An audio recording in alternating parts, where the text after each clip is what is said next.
क्या मनुष्य मात्र एक शक्तिशाली कंप्यूटर या रोबोट ही है? उसमें कुछ विशेष है या? इस स्लाइड में 2 फोटो है। एक साइड में कैमरा सेट किया हुआ है और दूसरी साइड में जज लोग बैठे हैं। एक स्टेज पर सांस्कृतिक कार्यक्रम हो रहा है, बच्चे लोग डांस कर रहे हैं। कैमरा लेंस से देखता है और माइक से सुनता है। जज लोग आंख से देखते हैं और कान से सुनते हैं। देखने और सुनने में दोनों एक समान है, कैमरा और जज।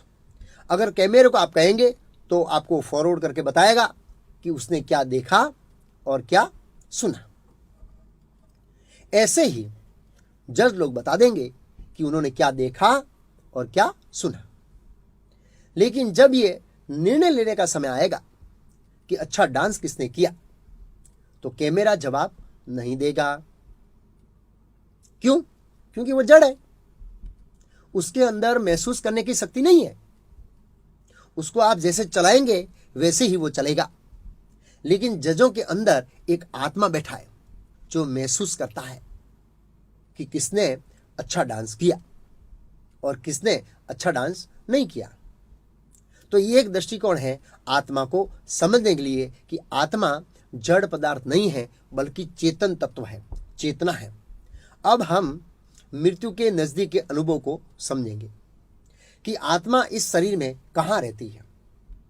आत्मा कहाँ रहती है? मृत्यु के नजदीक का अनुभव। श्रीमद् भागवतम के 6ठे स्कंद में अजामिल की कथा आती है। ये जो फोटो दिख रहा है ना, वो अजामिल की कथा का फोटो है। शायद आपने ये कथा सुनी होगी। विस्तार से मैं इस कथा को ओवरव्यू कोर्स अथवा एडवांस कोर्स में कहूंगा। अभी मैं संक्षिप्त में कहूंगा। अजामिल नामक एक ब्राह्मण था। अपने ब्राह्मण के कर्तव्य करता था। एक दिन वो जंगल में लकड़ी और फूल लेने गया।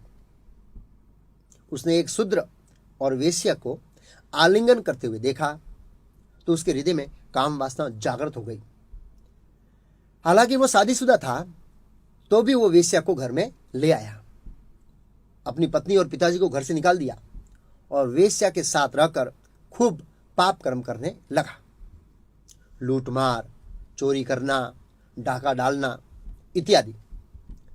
तब तक उसकी मृत्यु का समय आ गया। उसके सबसे छोटे बच्चे का नाम था नारायण और अजामिल की आसक्ति उस छोटे बच्चे में बहुत ज्यादा थी। इसलिए वो खाते पीते उठते बैठते नारायण नारायण नारायण नारायण बोलता था।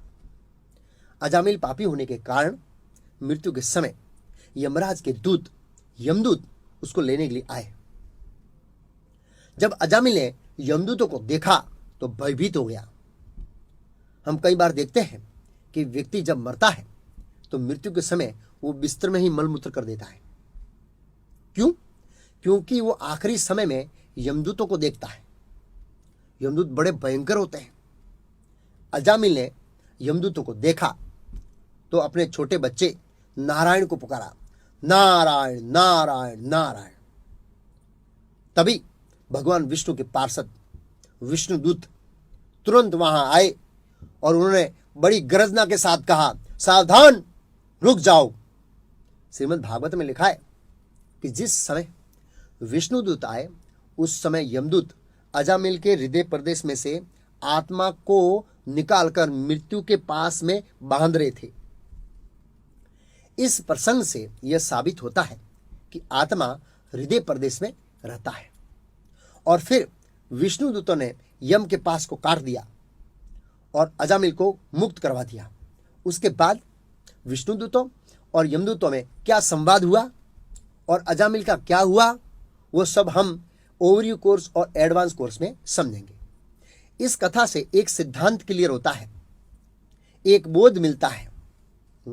सिद्धांत ये क्लियर होता है कि आत्मा हृदय प्रदेश में रहती है और बोध ये मिलता है कि भगवान विष्णु कितने दयालु हैं।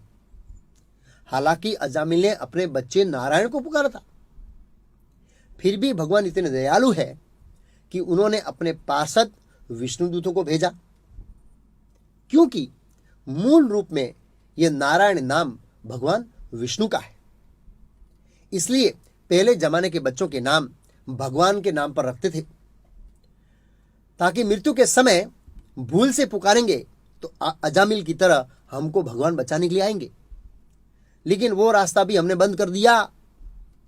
आजकल हम अपने बच्चों के नाम जो है चूची, मूची, रुचि, ऐसे क्रिश्चियन जैसे नाम रखते हैं, तो फिर भगवान हमको कैसे बचाएंगे?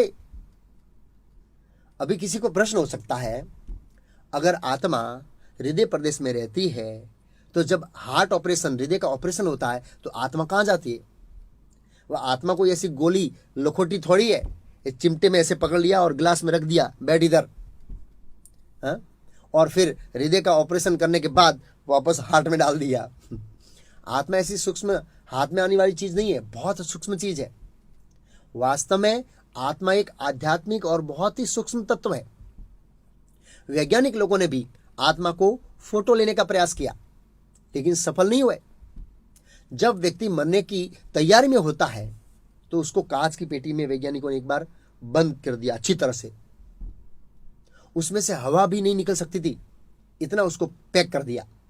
लेकिन जब आत्मा निकली तो पेटी टूट गई, लेकिन फोटो नहीं आया, क्योंकि आत्मा आध्यात्मिक शक्ति है और साथ साथ ही बहुत सूक्ष्म तत्व है। वो कैमरे में उसका फोटो आने वाला नहीं है।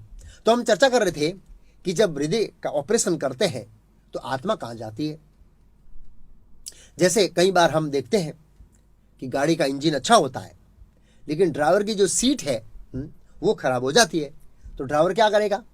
बाहर निकलेगा, सीट रिपेयरिंग कराएगा और वापस बैठकर गाड़ी चलाएगा।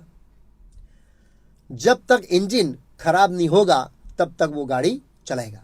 जब इंजन खराब हो जाता है तब गाड़ी बहुत ही परेशान करती है, बहुत ही खर्चा करवाती है, बहुत सारा मेंटेनेंस आता है, तब हम उसको क्या करते हैं? बेच देते हैं और नई गाड़ी ले लेते हैं।